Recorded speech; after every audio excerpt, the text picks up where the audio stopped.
Salut à toi, ici c'est Mathieu, ton coach pour plus de bien-être et d'épanouissement au quotidien. Aujourd'hui on va voir une notion extrêmement importante à comprendre, c'est pourquoi notre cerveau a tendance à être plus négatif que positif quand on ne fait pas de travail dessus. Pourquoi les gens qui nous entourent très souvent ont un état d'esprit négatif et ont plus tendance à médire et voir le négatif partout plutôt qu'à voir le positif et être heureux. Alors la première chose à comprendre, c'est qu'en fait notre cerveau fonctionne avec un biais de négativité. Et ce biais de négativité, c'est quoi? C'est que tout simplement, il a tendance à voir les choses négatives plutôt que positives. Et pourquoi? Parce qu'en fait, à l'époque, on vivait pas dans une... comment dire? Il y a très très longtemps, dans les origines de l'être humain, on ne vivait pas dans des endroits qui étaient aussi sécurisés, dans des endroits où voilà, on avait de la nourriture tous les jours de manière extrêmement simple, ou de l'eau. Là, on a juste à ouvrir un robinet. Non, avant, ça se passait pas comme ça.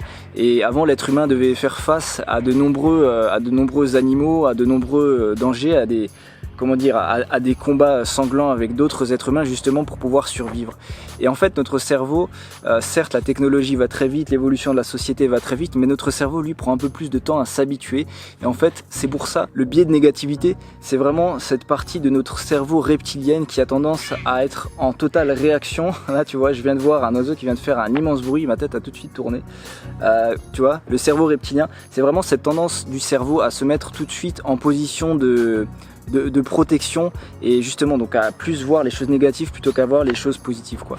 À l'époque les gens se disaient pas oh cette fleur est superbe alors que quelque chose allait risquer de le bouffer alors qu'il était juste à côté, tu m'as compris quoi. La deuxième chose pour mieux comprendre pourquoi les gens sont négatifs au quotidien, c'est que on ne nous apprend pas à gérer nos émotions à l'école. Alors ça c'est quelque chose qui je l'espère vraiment changera dans le futur, c'est que voilà, t'apprends pas à gérer quand on t'apprend pas des techniques pour gérer parfois quand tu peux être triste, quand tu peux être abattu, pour faire face à une situation voilà, où t'as pas les clés. Et l'école c'est bien pour apprendre le français, l'orthographe, la grammaire, l'histoire, la géographie et toutes ces disciplines. Et c'est bien qu'il y ait l'école, on a de la chance d'être dans un pays où l'école est libre, ici en France.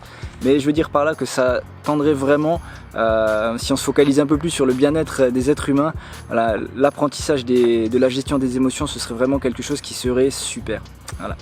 La troisième chose à comprendre, c'est que de par cette éducation, on va dire un petit peu générale, dans les pays francophones, où on nous apprend pas forcément le fonctionnement du cerveau, le fonctionnement des émotions, les gens peuvent souffrir d'un manque de confiance en eux.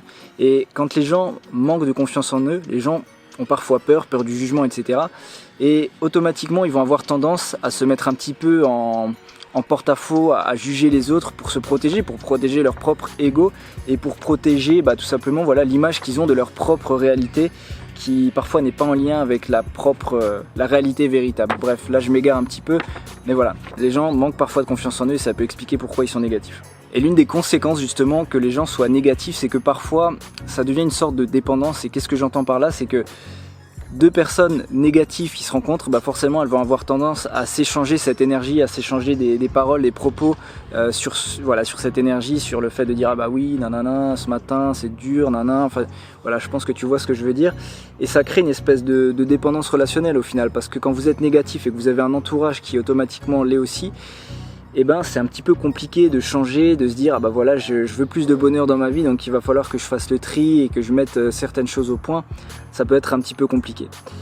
Et pour terminer, si toi tu es positif, et vraiment je te le souhaite, et si tu l'es pas, et t'as vraiment pas à te juger négativement par rapport à ça, c'est juste que tu as été conditionné.